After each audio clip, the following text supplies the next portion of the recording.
یہ جو ہمارے بھائی یہ پھر گردن کا یوں کرتے ہیں، پھر یہ یوں کرتے ہیں، پھر یہ یوں کرتے ہیں، یہ اسلام میں نہیں ہے اور نہ ہی کسی حدیث میں ہے۔ 95% لوگ ایسے کرتے ہیں، پتہ نہیں کہاں سے لے آئے۔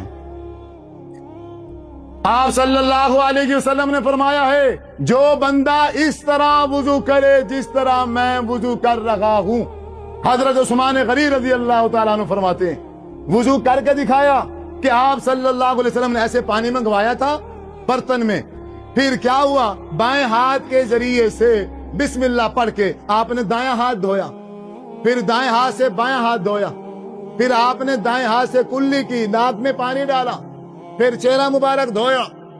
چہرہ مبارک دھونے کے بعد اب داڑھی ہے نا، داڑھی، اور کچھ میرے بھائی تکلف کرتے ہیں، وہ مکمل داڑھی کو دھوتے ہیں۔ مکمل داڑھی دھونے کی ضرورت نہیں ہے، چہرہ دھو کے آپ صلی اللہ علیہ وسلم نے ایسے ہاتھ کے چلو میں تھوڑا سا پانی لیا اور یہاں ایسے لگا دیا، یہاں لگا کے اپنی انگلیوں کے ساتھ ایسے خلال کیا، ایسے۔ مکمل داڑھی دھونے کی ضرورت نہیں ہے۔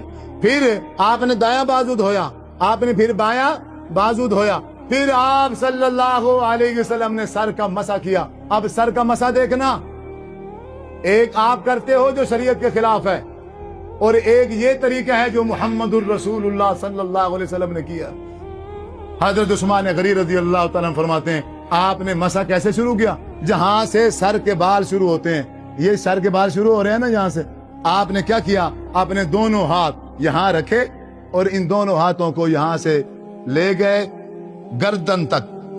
اب ہاتھوں کو چھوڑا نہیں ہے، جیسے آپ لے گئے تھے ہاتھ ویسے ہی اپنے دونوں ہاتھ واپس لے آئے وہاں جہاں سے شروع کیا تھا۔ اب سر کا مسح ہو گیا۔ اب آپ صلی اللہ علیہ وسلم نے اپنی دونوں شہادت والی انگلیاں کانوں کے اندر ڈالی، کانوں کے اندر کا مسح کیا، پھر انگوٹھے کے ذریعے سے کان کا جو باہر والا حصہ ہے اس کا مسح کیا۔ بس او بھائی جدید دور ہے، ٹیکنالوجی کا دور ہے، سرچ کرو۔ پھر گردن کا مسح اللہ کے رسول نے سکھایا ہے نہیں سکھایا، چیک کرو، دیکھو۔